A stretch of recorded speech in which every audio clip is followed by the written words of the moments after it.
record in the middle of a global pandemic. Chalked that one up for new territory. Yeah, that one wasn't on the bingo card, I think, a couple months ago. Yeah, and apparently Bands in Town doesn't sell a handbook for that. Usually you can find like a touring Bible, but you can't really find putting a new album out in global pandemic. At least I've looked on Amazon. Yeah. Well, speaking of Bands in Town, that's probably a good place to get in because you have, like last week's guest, Frank Turner was on last week, and you and him have similar work ethics. Like, it's insane. That reminds me of the band. Wasn't it Bands in Town that one year y'all were like the hardest working band in America, like literally just from the stats? Yeah, that was 2010, 11, and 12.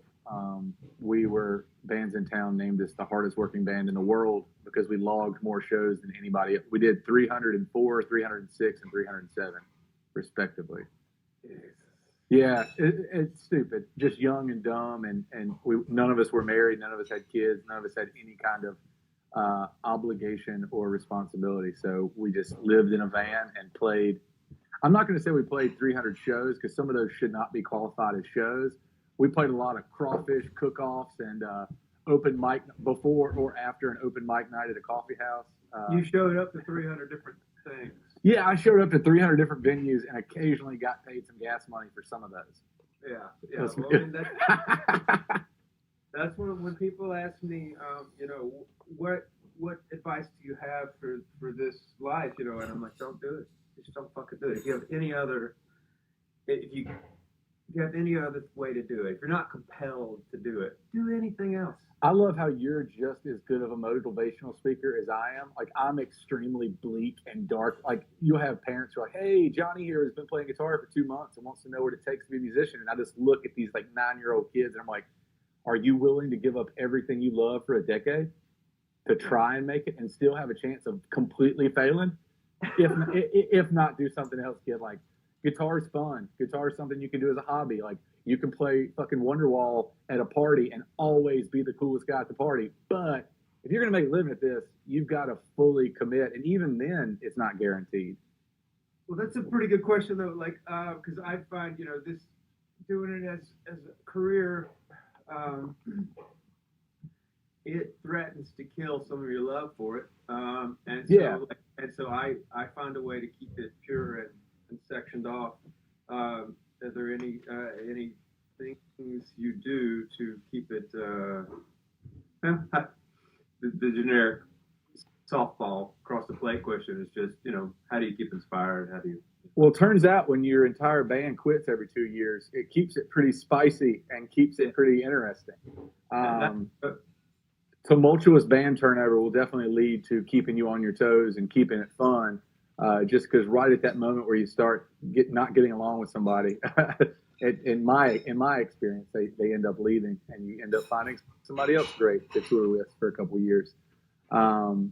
It's hard sometimes, and I see people get burnt out. I've got burnt out before, especially when you're turning in circles and you're putting out music that you believe in and your band believes in and your team believes in, and it's just not translating into ticket sales or translating into a more concrete thing, paying rent on time or keeping your cell phone on.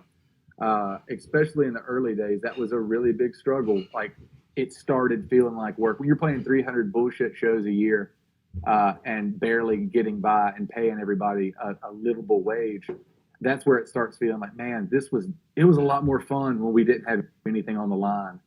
But when everybody kind of jumps off that cliff and is free falling, trying to make it happen, sometimes it sucks the fun out of it. But I found it is very much like a roller coaster for me, because as low as it got back in 2011, 2012, now it's fun again. I only played 92 shows last year, and it was the first. What a light year! It's like a vacation year for you. Yeah, I told it was the first time since 2005 I played less than 150 shows, and so but it felt awesome. It was like I was able to pay my band, and they didn't have to work jobs, and I'm able to take care of my family, and it's just fun again. And it's funny how it started off really fun. It became a job, and then the job became successful enough to where it's a lot of fun again. Yeah.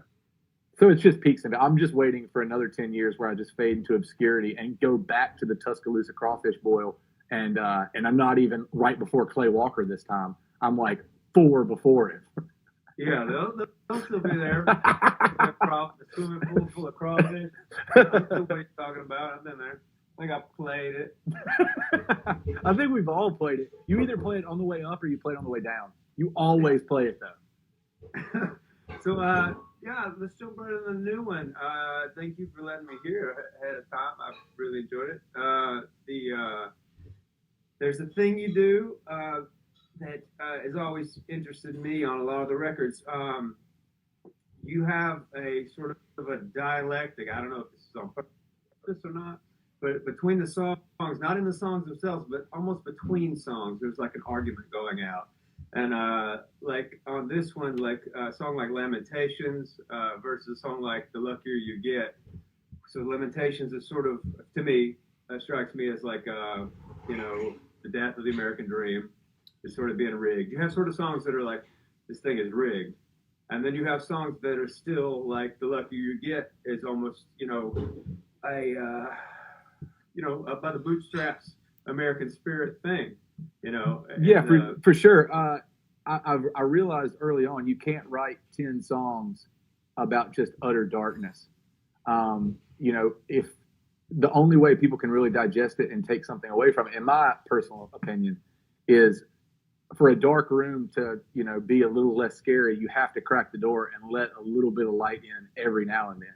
So on a record as heavy and as dark as this new record is, there's songs like Luckier You Get and The Long Haul, which still look at some of the pitfalls of this industry, some of the pitfalls of the American experience, but it also leaves you with that third verse or that bridge. It's almost like a hopeful turn where it's, you know, it's like, yeah, I'm bitching a lot, but tomorrow's a new day. You can pick yourself up. No matter how deep a hole you dig for yourself, you can find a way out of it. And, yeah, you know, I get a rep and I proudly wear the rep of writing a bunch of really depressing, sad songs.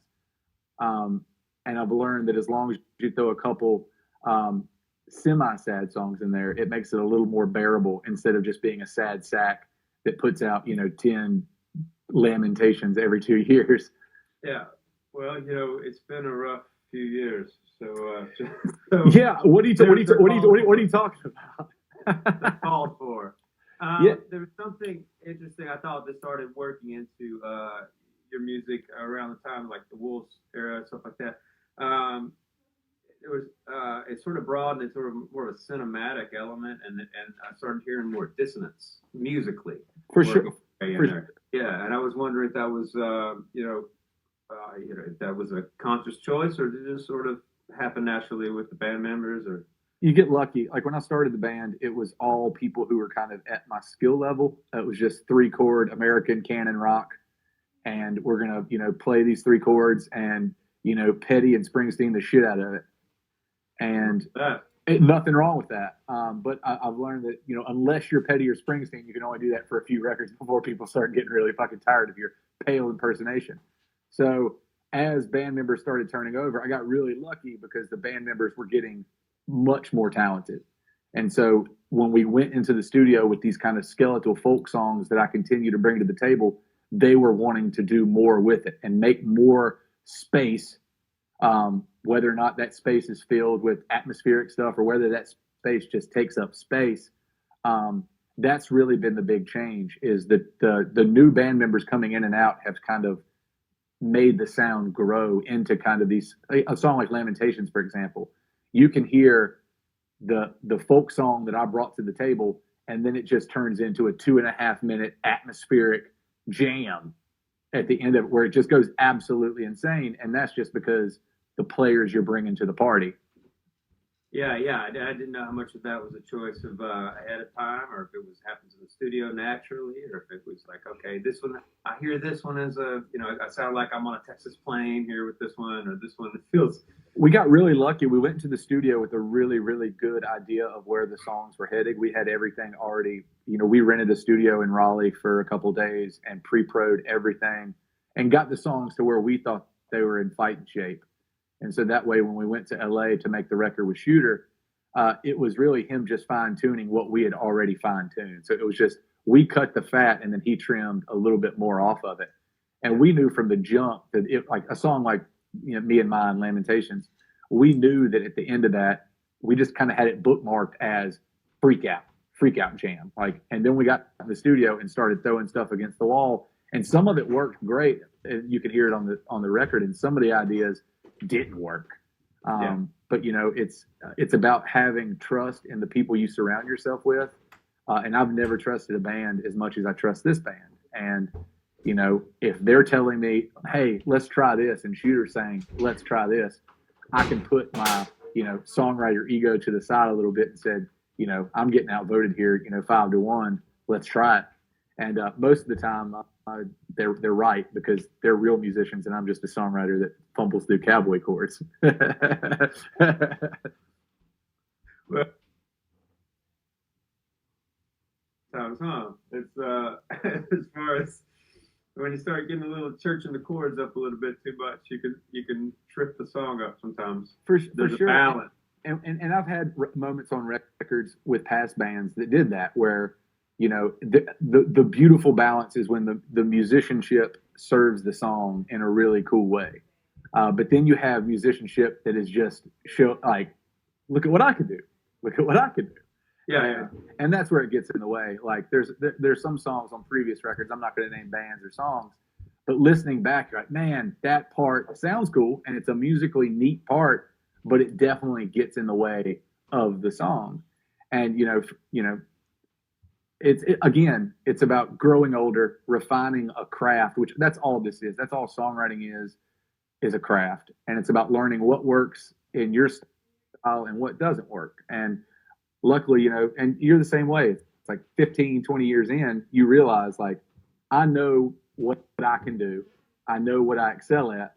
I know what I'm willing to try, and I know exactly what I'm not willing to ever attempt. Yeah. There's things away from. Yeah. For me, it's a lot of, and this might be the same for you. I don't know, because I, being from Memphis, there's a lot of music that I grew up with that I love, but it's almost scripture to me. Like, a lot of the Delta blues and things that I really love, I take some of the picking styles from it, but I don't touch that kind of stuff. To me, that stuff's, that's off limits for me. For sure. I love it. I sort of keep that separate. And maybe I should, I don't know, because it comes natural, a lot of that stuff to me, but I tend to not work it in. And you come from a place that's got pretty deep musical heritage.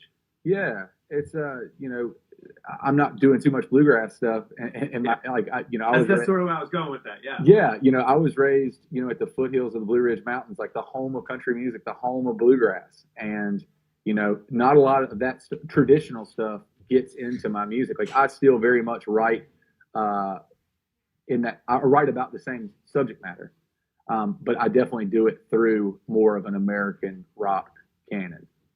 Instead of, just strictly traditional. Like, you don't see much banjo and mandolin showing. And don't get me wrong, I love bluegrass. I was raised on it. I was raised on old time country music, but it's just not something that, really makes it into my music. The pedal steel guitar is about as close to traditional country music as my music's going to get. Yeah. Back to songwriting real quick. So speaking of traditional, there's a weeper on here on the new one, the 6 year September, and that's there's a tradition of songs that are sort of like this. That it comes from a tradition, but I thought that this was a great one. And I guess talking about songs people haven't all heard yet might not be the best idea for a show. But, they'll hear them in a couple days, Yeah. It's but what struck me about that is knowing what you've gone through with sobriety and things like that. It seems like writing a song that obviously a character song. Yeah. But a character, it's almost like you made a character out of your worst fears. And it's like confronting your failure and embodying in a character song that's made out of your fear. And I do that sometimes. I was wondering if that was definitely an intentional move. The first 3 records the band put out were like 100% autobiographical, and then I realized that I'm just not that interesting to write more than 3 records about personal experience. But I try to put a piece of me in every song, One, because it's easier to believe. I can sing it every night and not feel like I'm a fucking sham. But it also lets me step away from it and realize like this isn't fully me. But you hit it on the head. Like I've been sober almost 6 years. Like September 1st will be my 6 years, and so there's that touch of realness. There's that touch of I'm gonna play this song 500 times, and every time I can fall right into where this guy is because I've been where this guy is. But I got tired of so many people, especially in interviews and talking about songs. People look at sobriety as like this magical rainbow land. Like once you get to recovery, it's all just unicorns and rainbows. And I wanted to write a song that kind of touched on the darker side of sobriety, like the fact that you have to look yourself in the mirror every morning and see the monster that you actually are and accept it. Yeah. That's why so many people turn to those vices, is because they look in the mirror, they see the monster, they see those imperfections, those flaws, and that's what leads to the addictions. And so the hard part of sobriety is looking yourself in the mirror, accepting it, realizing it, not running from it, but accepting it and trying to be a better person. And so I wanted to write kind of this extreme version of that, where this guy who the first two verses set you up to make you think he got sober because his wife left him. Like, okay. And then the turn comes when you realize he got sober because he killed his wife and his unborn kid. Yeah, yeah. And that's and where you were talking about the really kind of weeper, like that's where when that turn happens, that's where you say, "Oh fuck, that's what happened." And that's why I sort of was saying it does come from a tradition of songs that have that sort of turn that it's like, "Oh, that's not what I was," But and in the car crash songs, the tradition, some things like that. But it's definitely its own thing. And I love the first line, talking about having the picture of you holding a picture of her, but it's on the dashboard. So it's and then you go back as soon as you're at the end of the song, you're like, oh fuck, you're like, oh fuck yeah, he just said it right for the first line. Oh my god, Bruce Willis was dead the whole time. Hey, that's exactly what it is. It's that's my favorite part of that song as a writer, is having that line in there twice, and it only means something. It's a throwaway line when you first hear it. And then you hear it at the very. Still a pretty good line the first time. But you hear it different the second time around. You hear it the second time, and you'll never rehear that first line the same again. Yeah, yeah. And the video for it, which listeners can go type in 6 years come September, and we have a music video for it. The video is just as heavy because it offers the visual, just this guy who's going through recovery. And then at the end of the video, he opens up his journal, and it's a Polaroid of his wife holding the ultrasound. And it's just like, that's where it hits you. Like, if you've never heard the song, you just watch the video, it's just like, oh no. God, no mercy. You spare no people, even in the video. Yeah, it's, we're going straight for the throat on some of these songs. And that's one of those songs that I'm really proud of as a writer, just because just the actual form of it. I'm proud of it, and I'm proud of the content. I'm proud of writing a sober song that's not talking about like, getting better and being a better person. This is about a guy who is literally at rock bottom and has to look himself in the mirror every day and realize that his drinking not only cost him the greatest thing in his life, but he's also got these daily reminders of just going to the store and seeing that picture, forcing himself to stay sober because of that. And it's a heavy look at it. Yeah. Cautionary tale. For sure. There is one on there that obviously felt more to me very autobiographical, and it is also that dynamic I talk about where your songs almost talk to each other. You have a lot. You still, even though you still have ripping it up, partying songs. Yeah. And then you have those characters that sort of live for the moment, got to keep moving. But then you have a song like "How Wicked I Was." It's almost a reconciliation, which is it's a good one. And as a father, yeah, I can relate. You get it. I got it immediately. I knew I didn't even take half the verse. Yeah. But yeah, and so that one. I guess the question about it is, if I had a question exactly, I like the song. I like the song. But yeah, do these songs sort of stand? You could put them, the character from one of the Ripping It Up songs, you could act out his life more. but you're singing almost like you're singing back to those songs from this song. For sure. Is that a thing that you're aware of? Is that a thing you do? That's definitely a purposeful. Like a lot of these characters, I'm showing you the highs and the lows of these characters. I'm showing you when they're up, they're up, and when they're down, God, they are down. Yeah. And how wicked I was is, I think anybody who's been a touring musician for a long time finds the person that means something to them, starts a family. This is going to punch them in the face, because it's about making all of these horrible decisions in your early life and then growing up and realizing, like, what if my daughter finds out how shitty of a person I was before she got here? Like, what, like, because, you know, kids look at us up until their teenage years. We're the superhero. Like, we're the guy with all the answers. We're the guy that can do whatever. Around your house. Rebecca's definitely the superhero. Yeah, I'll go Ralph, unquestionably. But like, I love you. Defers to himself even before Rebecca. I love you, but I would literally get in my car right now and drive to Memphis just to eat your wife's dinner. She's amazing. Yeah, I think I figured, if anything, you know, these shows, you know, having them once a week will just document my hair growing and me putting on weight just during this. You know. Dude, it's like, if anything, nothing will be as creepy as what is growing on my face right now. Talk about documenting weird things. Man, the hair looks great. You look very svelte. This is disgusting. And I'm a fan of it. Oh man, it is. But it's a look, Jack. Look. It's hard to go. Like, my weekly grocery store, I get the look because I'm wearing like flip flops and shorts, and I get the creep. They're like, "Oh, dude, that guy is that's a thing. You got to fully embrace this." And at least I hope that's what I'm doing. So one other thing I liked when I was listening to the record, I struck a little synthesizer, a little synth action. Yeah, a lot of synth right action. Out of the bat. I was enjoying that. A longtime friend of the band, a guy named Rhett Huffman. He used to play, like, he used to go to App State with my old pedal steel player Whit. Yeah. And whenever we'd go through the mountains of North Carolina, Rhett would always show up with his B3. He does not like playing. He's only an analog guy. He doesn't like playing just the Nord and, you know, getting all the sounds. Like, when we tour with a full B3 and Leslie and keys. I've toured with y'all during that. Yeah, like, it's Keyboard Mountain. Yeah, Keyboard Mountain is a real thing. And so this was the first record that we, a lot of our early records, we had B3 players that come into the studio and played on the record. But this was the first time he joined on for that tour we did with you, the Things Change tour. That was his first tour. So summer of 18, I put together that new band, and Rhett was the first person I called and said, "Man, I've been wanting to add keys for a long time." I was like, "I want you to join the band." And so he jumped on, and he's been with me for 2 years now.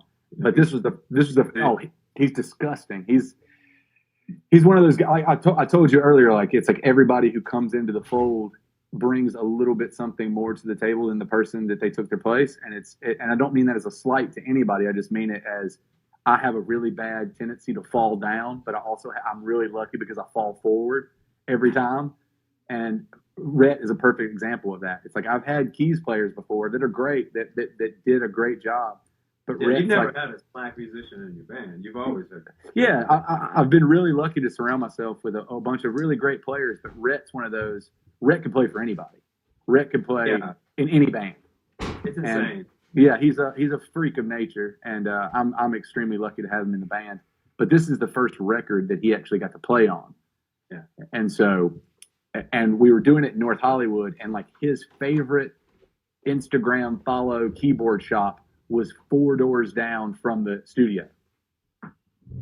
So he asked me, he's like, "Hey man, they have an on-site studio. When we get done mixing, will you pay for me just to go in there for a day and pick anything I want and play on it?"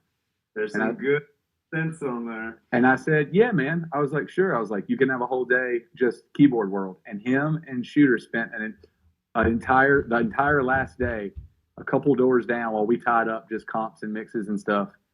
And they literally came back, and I said, "Did y'all get anything?" And Shooter was just like, "Rhett played every keyboard." Yeah, we got it all. And so he sent me the list. Times. like if you look at the actual vinyl and open it up, he was very specific. He sent me, he's like, this is what I wanted to be credited as playing. And it's literally like 20 keyboards. And then he's like, if you have room, I'd like to be extremely specific. And it was like the name and the year and the model of the keyboards he played. And I was like, Rhett, I'm not dedicating half of the liner notes to the Nobody reads that. But it's funny because it's like BJ, guitar and vocals. Shane, guitar and vocals. Rhett.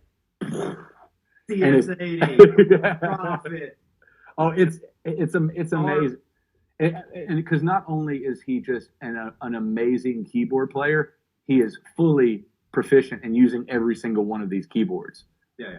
Because he's a collector of analog keyboards. He has one of everything at his house. So when he lives in Atlanta. So when we play in Atlanta, he shows up in his minivan with 20 different keyboards. And literally, you thought touring Keyboard Mountain was something. You should see when we play the Atlanta show, when he can just kind of cherry pick his own collection. It's more fun to play, but having to go back through those emotions every night and sing something that lyrically is not my best work. And to have something that's not your best work be the song that hits a nerve for people, because it definitely touches on something that we all go through. And I think that's an important part of a good song, is to be universal enough to where anybody can hear it and apply it to their life. And everybody's had that love lost moment where somebody treated you wrong, they left you, and you're here kind of to wallow in it. And you haven't, and I think you told me this long ago when we were talking about writing and relationships. You said you want to get to a point where you can hover over it instead of writing. You might have, I don't know if you remember this, but it was I don't remember anything. We might have been hammered, but it was prophetic when you told me this, because you were like, man, the way to write these kind of songs is to not write them head on. You got to hover above the situation and see it from both sides. And that's when you're going to start writing effective break. And I thought you were a fucking shaman, because I was just like, oh my God, like, that makes total sense. Like, I was writing it very tunnel vision, very angry. And now I wish that like the writer that I am today could go back and take a stab at a song like that.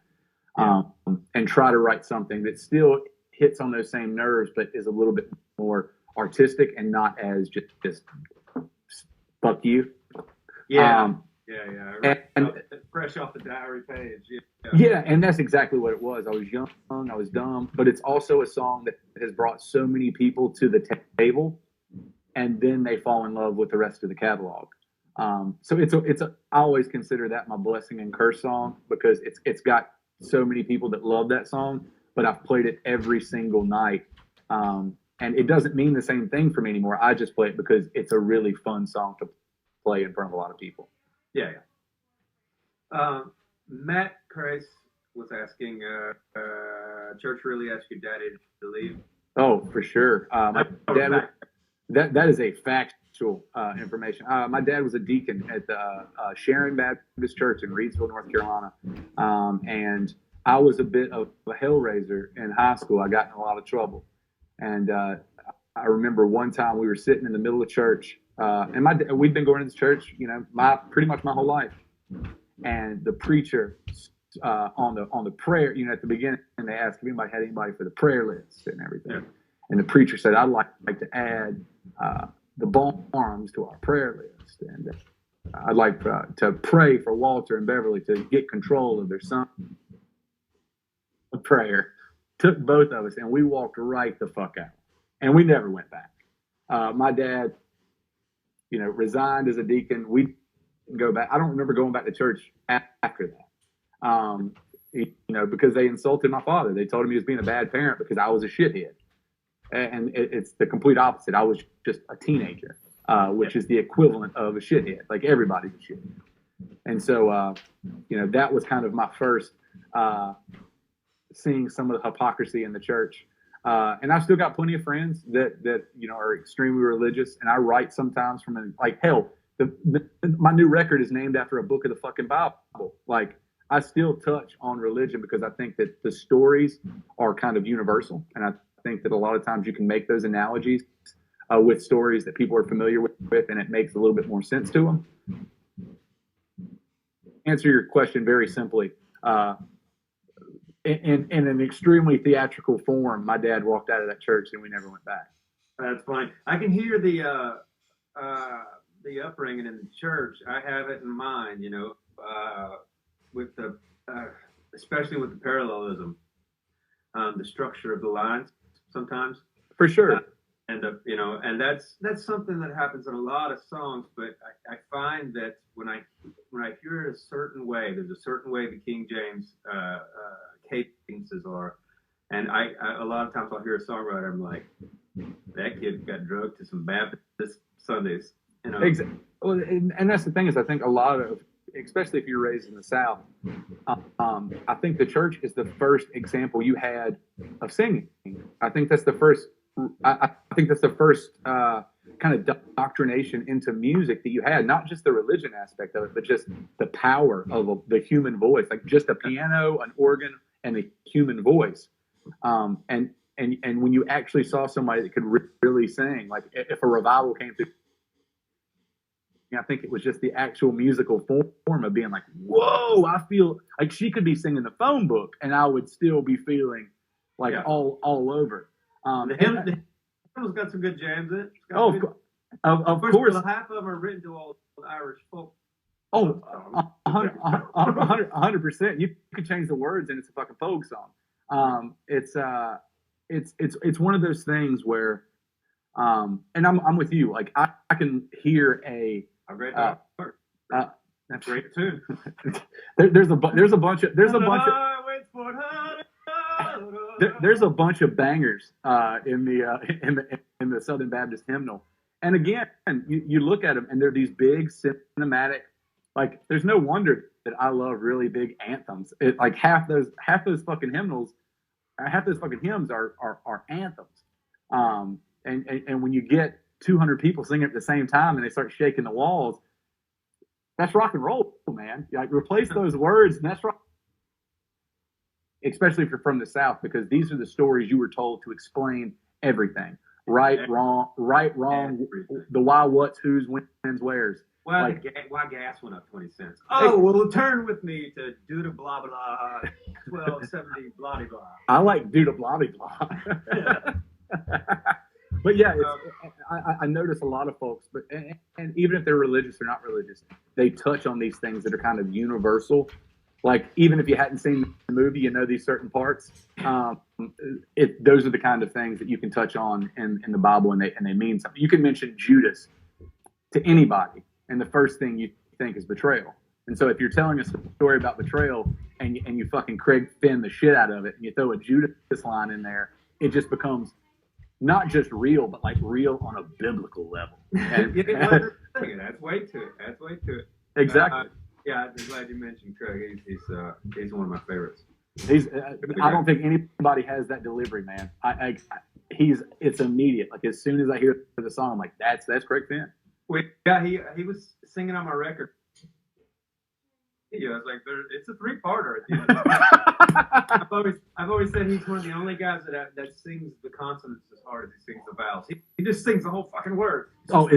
It's so intense, and I think that the first time I saw him was at the Cat's Cradle in Chapel Hill, and I was just floored. I'd never seen that kind of conviction outside of like a church service. Like he was at the front, and it was just he was staring you in the face, and it was and some of his lines are just great, absolutely amazing. Yeah, he's great. One last one here. We're getting on the 40-minute mark. Thanks for doing this, by the way. Dude, thank you for having me, man. Yeah, somebody was like, "When are you going to get this person, this person?" I'm like, "I'm only doing my friends because A, I'm shit at this, and I couldn't convince anybody else to do it. And B, it's a phone mic. It's like it's anything further is like, Yeah, it's this is my wheelhouse. I would rather do these interviews all day long. Else ask. Yeah. But for the most part, it's just good to see you and good to talk to you, man. So thanks for having me on. Squeeze the family for me. Somebody said, who is Catherine Bell? Catherine Bell is a young lady from Columbia, South Carolina. Girl I met at a bar, literally fell in love at first sight, and wrote a song about her 2 days later, and I've never seen her again. There you go. That helps the relationship significantly. Yeah. It doesn't piss the wife off at all. Yeah, that was 2006. That was that was long before. That was the shithead years. Yeah. So we've reached the promotion part of the show. What do you got coming up? You have a record dropping, and where could they find that record? Oh yeah, we have our new record, our 8th studio album, Lamentations, will be out this Friday, May 1st, on New West Records. The most benefit at this desk, I will pack it up for you. I'll write you a thank you note, and I will have it to you in 2 to 3 days, hopefully.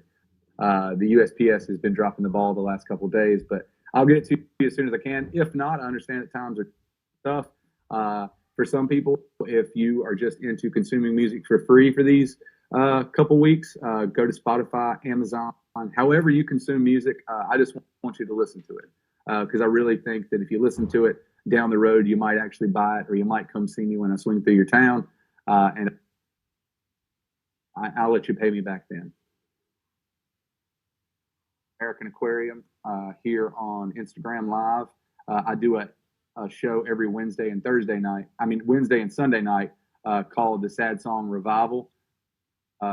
Just try to be as blasphemous as I can, and pass the offering plate. And I basically play these shows every 2 weeks to pay my band while I'm off the road. So if you're not doing anything in 18 minutes, swing over to my page and I'll play some of these songs we talked about tonight.